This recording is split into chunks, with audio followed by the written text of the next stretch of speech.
Hello, everybody. Welcome to IVF Worldwide webinar today. We have today, and we are honored to host, Professor Kристиан Эгарт, who was graduated at the University of Innsbruck in 1981 and completed his gynecological residency at the Medical University in Vienna in 1988. Since 2011, he is the head of the Department of Gynecological Endocrinology and Reproductive Medicine at the Medical University of Vienna. Professor Egarт published more than 270 papers in national and international journals. His research efforts have earned him several national and international grants. The topic for his presentation today is progesterone mode of action. Please, Professor Egart. Thank you very much, Seth. Ladies and gentlemen, progesterone is the topic of today.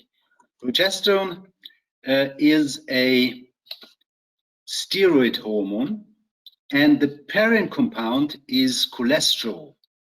Cholesterol is quite an ancient substance. It could only be built, this ring structure, when oxygen tension was around 3 to 4% on Earth. And that is why cholesterol, as well as the resulting steroid hormones, are practically present in every animal species. So progesterone has a great impact also in the human.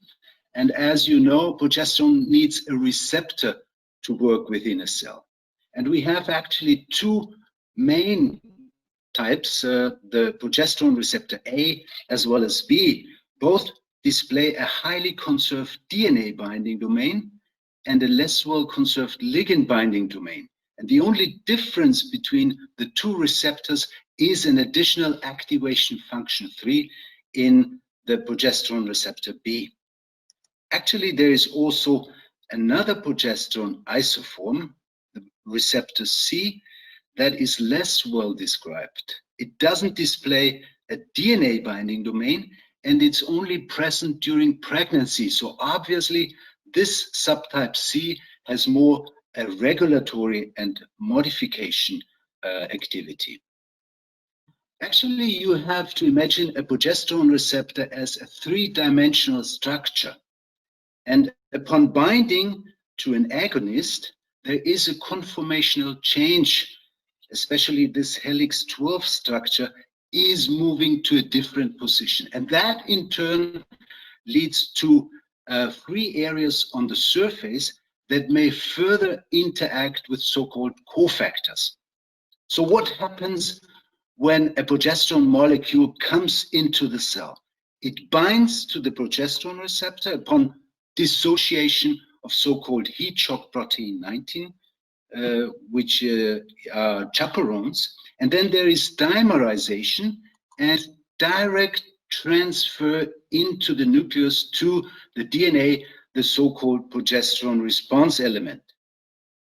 The next step is the activation of different cofactors, either co-activators or co-repressors, and the final step is the activation of the basal transcription apparatus, mainly the RNA polymerase II, and that leads to the activation of transcription of different genes.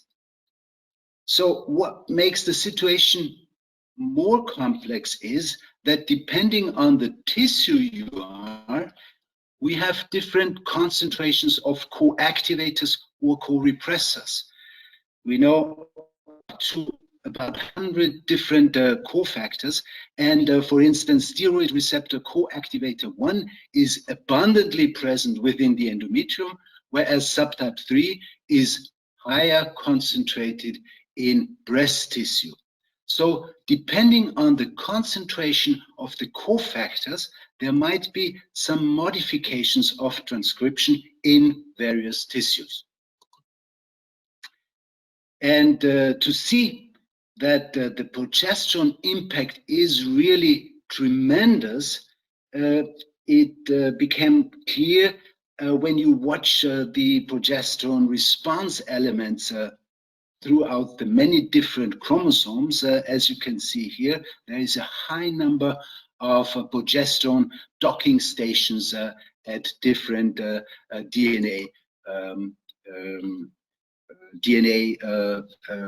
residues.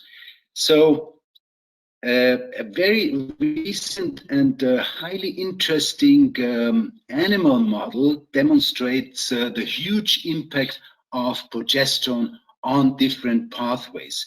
In this slightly cruel animal model, the frog Xenopus levis was used, and when you cut off one extremity, for instance the hind limb of this frog, and put a reactor to a wearable reactor with progesterone dissolved in hydrogel for 24 hours, in the months to come, there is a complete restoration of this extremity, scar-free restoration involving not only nerves to grow, but also bones as well as vessels. And that is due to the many different growth stimuli that progesterone initiates in the various pathways. So that is, in my eyes, highly interesting.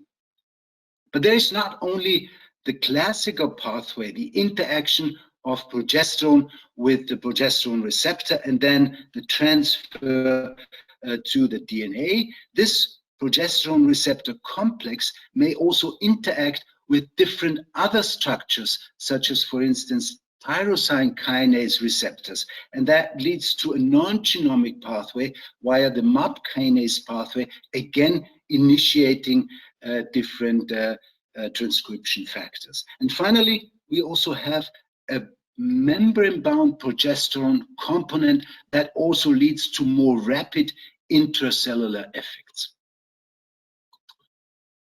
In recent years, it also became clear that not only the classical pathway, the binding of steroids to a hormone-responsive element, and then activation of transcription is obviously important, there is also an epigenetic modification.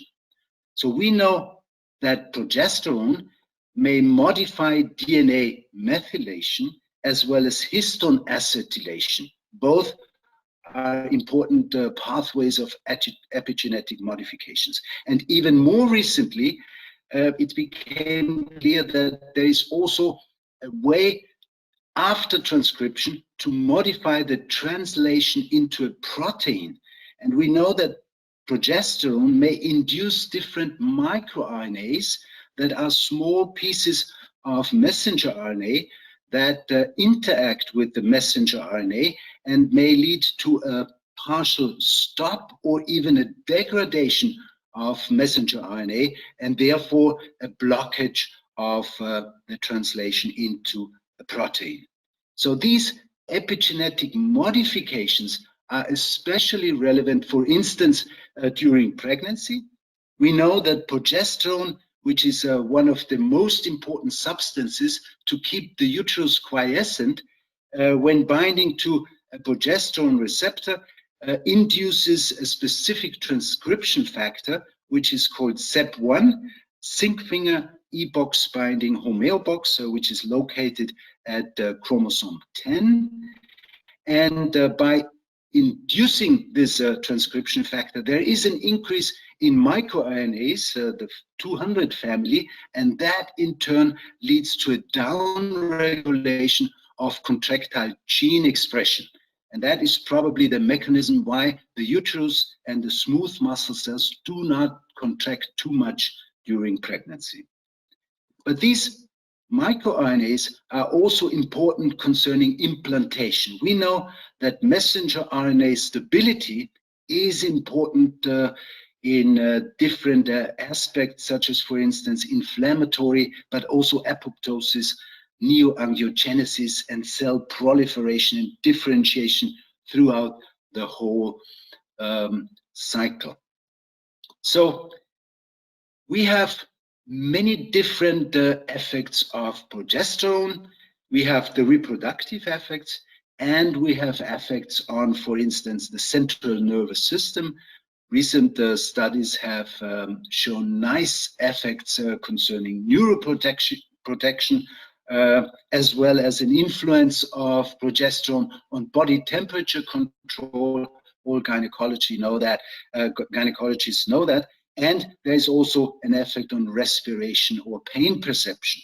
But today we focus on the reproductive effect.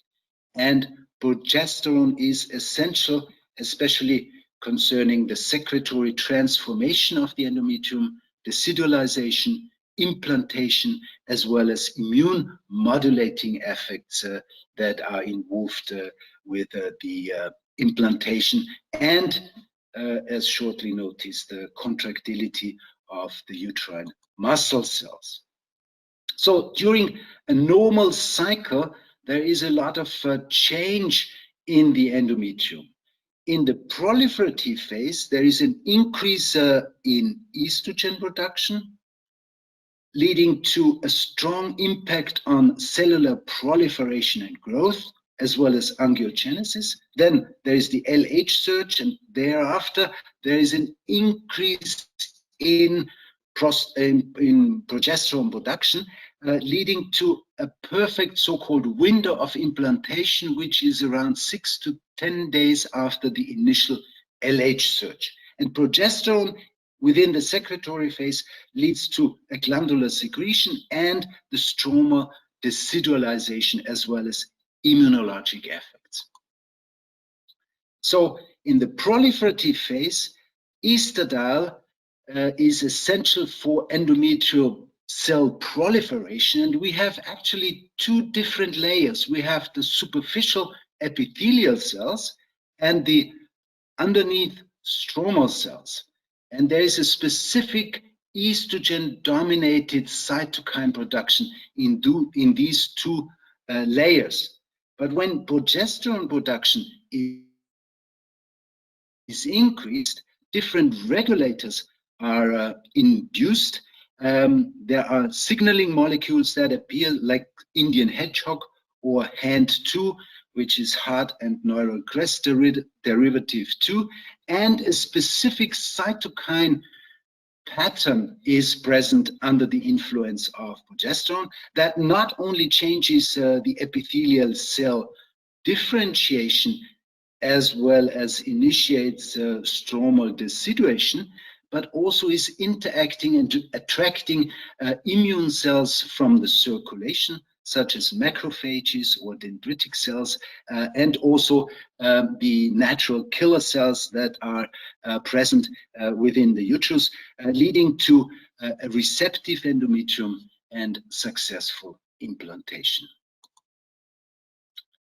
If you watch the endometrium, the surface of the endometrium by electron microscopy, you see a huge difference between the proliferative phase, where a lot of mucin is produced from the superficial layer, whereas in the secretory phase, there is a complete change in picture.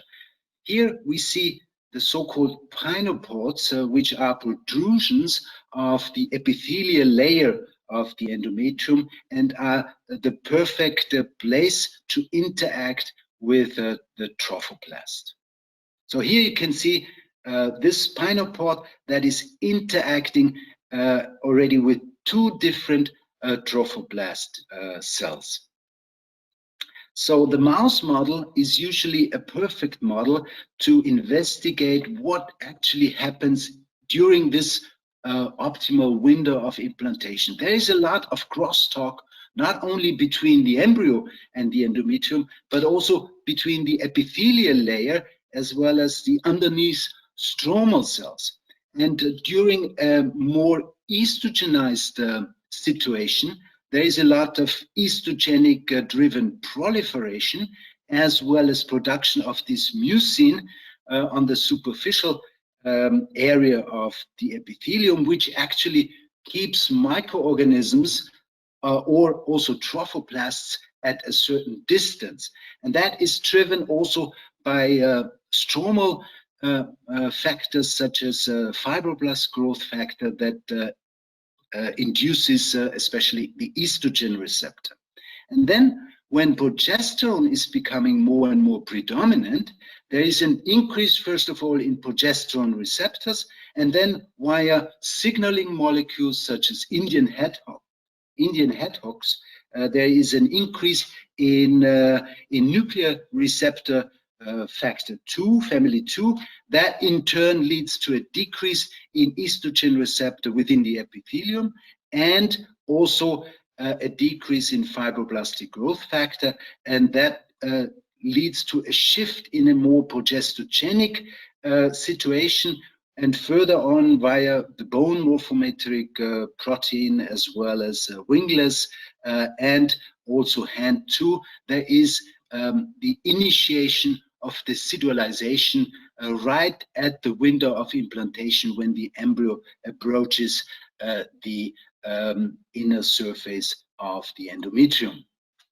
So progesterone, and to a less extent also cyclic AMP, is transforming endometriostromal cells by the initiation of different factors into decidual cells.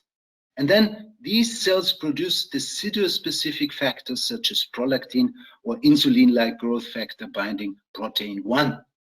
And these decidualized cells then exert different activities that are important for the implanting embryo to facilitate implantation. First of all, there is a downregulation of radical oxygen species. There is also a loosening of the extracellular matrix by degradation of collagen. There is also an influence on natural killer cells. I come back to that in a minute. And there is an influence on neovascularization for the embryo to get access to the maternal circulation.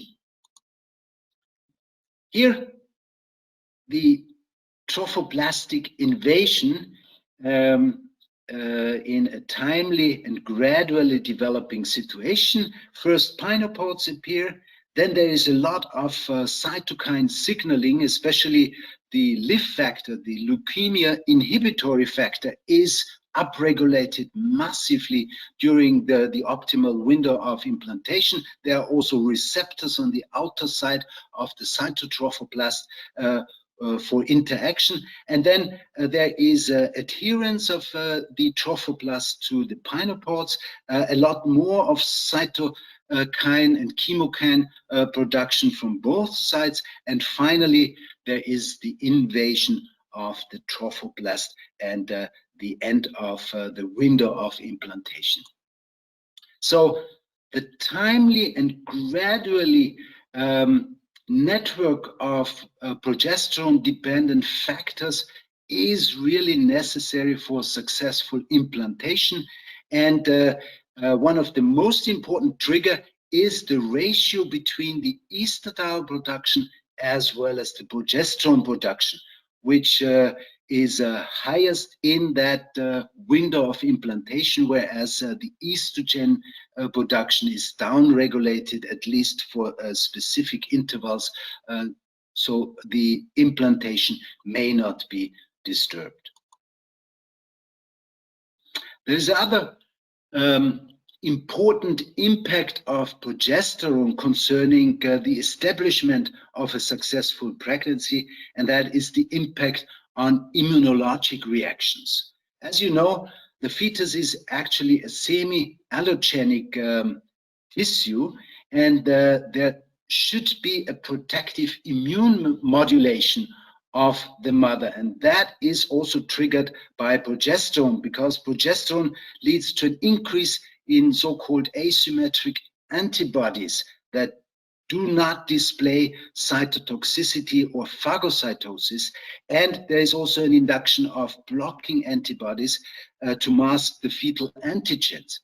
And then with progesterone, there is an induction of the so-called progesterone-induced blocking factor within the endometrium, and that leads to a shift from the more cellular to a humoral immunity, with the shift from Th1 to Th2, where different cytokines are produced within the endometrium. And finally, there is also an influence of this progesterone-induced blocking factor on the natural killer cells' activity to be downregulated to accept the semi-allogenic material.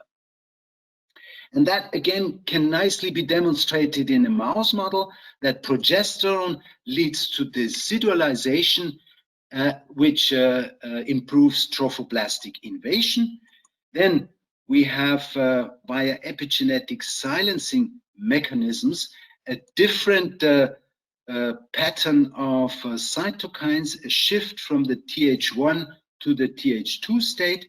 We have the induction of progesterone-induced blocking factor that leads to immunosuppressive activities. For instance, galactine is increased, and we know that galactine leads to an arrest of the local dendritic cells.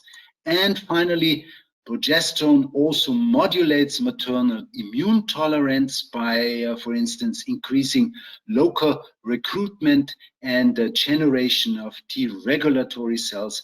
And that finally is a prerequisite for a successful implantation. And finally, let me shortly address also progesterone throughout pregnancy. It's really impressive how high progesterone production is induced during pregnancy. We have really highest levels at the end of pregnancy in the serum of the mother. And interestingly, even though progesterone is massively leading to a downregulation of contractile properties of the smooth muscle cells, there is no decrease at the end of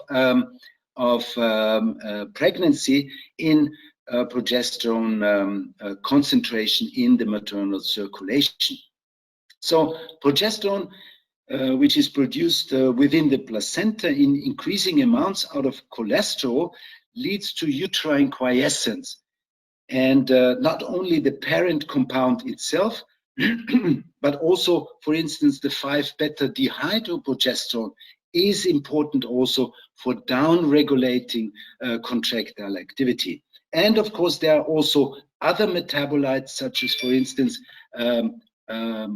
allopregnanolone, which interacts with the GABA receptor in the fetal brain that may be important. And there's the way for eliminating via the 20-alpha-hydroxyprogesterone pathway.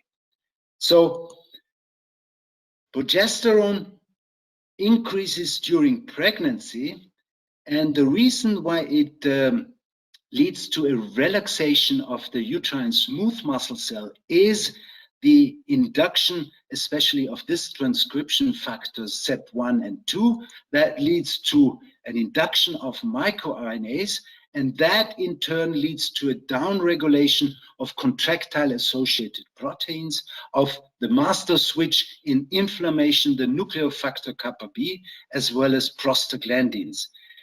And there is also an effect on the membrane-bound progesterone receptor component that leads to a downregulation of intercellular calcium. So progesterone is actually a very strong calcium antagonist. And then at the end of pregnancy, due to not well understood impacts, probably an increase in oxygen tension and lung maturation in the fetus, there is a downregulation of this microRNA 200 family, and that in turn leads to an increase in contractile associated proteins, in nuclear factor kappa B. So the initiation of labor is sort of an inflammatory process as well as prostaglandins. So obviously at the end of pregnancy, there is sort of a functional progesterone withdrawal. So in conclusion, all the different areas I demonstrated may be potential therapeutic areas for exogenous progesterone. We know that different clinical studies gave us very nice results concerning recurrent pregnancy loss or repeated abortion. There should also be a support of the luteal phase, especially in ART cycles, because in ART cycles, usually estrogen production is much higher, and therefore the ratio between estrogen and naturally produced progesterone may be impaired. Also, in specific risk groups, there may be a benefit of progesterone application concerning preterm delivery, and of course in the peri and postmenopausal period of women, where there is a natural decrease in progesterone. Some of them may also benefit from progesterone therapeutic application. Thank you very much. Thank you, Kristen, for a very interesting lecture. And thank you for finding the time to be with us today in such a stressful time in Europe. But there are a few questions here, and I'll try to summarize them very shortly if you can approach each of them. One of them, we know during the last few years that we can stimulate patients and get very proper eggs during the time of the luteal phase. So is there any direct progesterone effect on the oocyte during the stimulation? During the stimulation, there's probably no effect on the oocyte. The effect of progesterone is mainly concerning the endometrium and the successful implantation. I don't think, or at least I don't know any effects directly on the oocyte. As far as the implantation window, can you please estimate the duration that this implantation window is available for the embryo to be implanted? Usually it's around 3 to 4 days, the optimum of the endometrial changes, and then it closes again. However, it's never definitely clear how long it lasts, especially in ART cycles, because you have sort of a disturbed ratio between the estrogen production as well as the addition of progesterone, and therefore this might impact also the endometrial receptive phase. So usually in a natural cycle, the window is around 3 to 4 days, but it may be longer or sometimes also shorter in ART cycles. There is a paper published by De Ziegler years ago in which he characterized, or actually he mentioned, that there is a desynchronization between the glands and the stroma, which might impair the function of the endometrium and implantation of the embryo. And he thought that the rise of progesterone, whether it's fast or slow, might interfere with the development of the endometrium. Can you comment on this, if there is a difference between the development of the glands and the stroma based on the progesterone level and the way or the time it takes him to rise? Yeah, it seems quite likely that sometimes there is a dysynchronization between different tissues within the endometrium, especially the glandular cells, which might also be impacted, especially through estrogens, because estrogens has a strong proliferative effect also on the glandular cells. And sometimes there is a desynchronization, especially when the ratio between estrogen and progesterone isn't optimal, and therefore this desynchronized glandular proliferation may impact also the successful implantation. And the last question, please. There are several formulations in terms of progesterone using for the luteal phase and supporting early pregnancy. And this is the IM, the subcutaneous, the vaginal, and the oral progesterone. Can you please comment on this? Usually I prefer natural progesterone for supplementation in ART cycles, or dydrogesterone, which is actually also the same molecule and just fits a little bit better into the progesterone receptor and therefore has an enhanced half-life. So progesterone or dydrogesterone to me is probably a better option than any other synthetic hormone that has to be also applied, for instance, intramuscularly, which is usually not a very nice option for the patients. So we are using either natural progesterone vaginally or orally in higher dosages, or dydrogesterone where you can lower the daily dose of intake. Okay, is that better? Thank you very much. Thank you again for being with us today. And Thank you. And I hope that the situation in Europe will come better quite soon. And thank you again. Thank you, Seth, and greetings, Bob Gleicher. Thank you. He's in Okay. Austrian. Okay. Bye-bye. Thanks. Bye. Thank you. Thank you.